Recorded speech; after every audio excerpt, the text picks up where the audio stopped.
ప్రస్తుతం స్టార్ మా నుంచి తాజాగా ఒక ప్రోమో రిలీజ్ అయింది. ఆ ప్రోమోను ఒక్కసారి చూసినట్లయితే హోస్ట్ నాగార్జున గారు హౌస్ లో ఉన్న కంటెస్టెంట్స్ మధ్య మంచిగా గొడవ పెట్టడానికి సెట్ చేశారనే చెప్పాలి.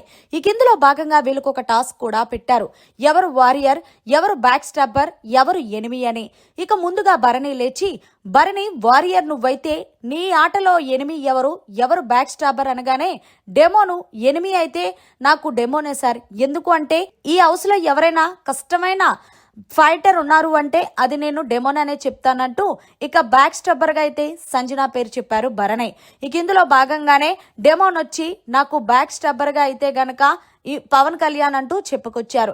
ఇక పవన్ కళ్యాణ్ గురించి చెప్తూ నన్ను ఏదైతే కెప్టెన్సీ కంటెండర్ లో బ్యాక్ స్టబ్బర్ అన్నారు సార్. తర్వాత నన్ను వాళ్ళ టాస్క్ లోని ముందే నన్ను ఒక ఎరగా వేసినట్టు వేశారు. సో నా ఆటలు అయితే గనక బ్యాక్ స్టబ్బర్ గా పవన్ కళ్యాణ్ అనిపించింది అంటూ డెమోన్ అయితే పెట్టాడు. ఇక ఎనిమిగా అయితే గనక ఇమాన్యుయల్ పెట్టుకొచ్చారు.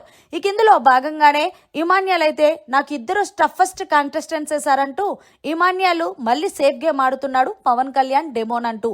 ఈ కిందలో భాగంగా తనుజ లేచి, తనుజ నాకు ఇమాన్యుయల్ ఎనిమి సార్, ఎందుకు అంటే ఏదైతే నామినేషన్ చేస్తాడో అవి కరెక్ట్ గా ఉండవు, నా ముందు సపోర్ట్ చేస్తాడు, నన్ను వెనక పెట్టి లాగుతాడంటూ కరెక్ట్ రీజన్ చెప్పింది తనుజ.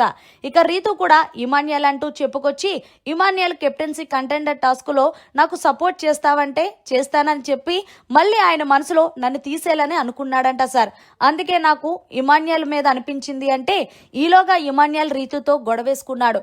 నువ్వు ఎందుకు, నేను నీకేమన్నా మాట ఇచ్చానంటే నువ్వే కదా అన్నావు నన్ను తీసేయాలని అంటే అదే కదా ప్రతి దానికి గొడవ పెడతావంటూ ఇమాన్యుయల్ రీతుపై రెచ్చిపోయాడు. అయితే రీతు కూడా ఎక్కడ తగ్గదు కాబట్టి ప్రతి దానికి గొడవ ఆడడం కాదు అంటూ రీతు కూడా ఇచ్చుకుంది ఇమాన్యుయల్ కి.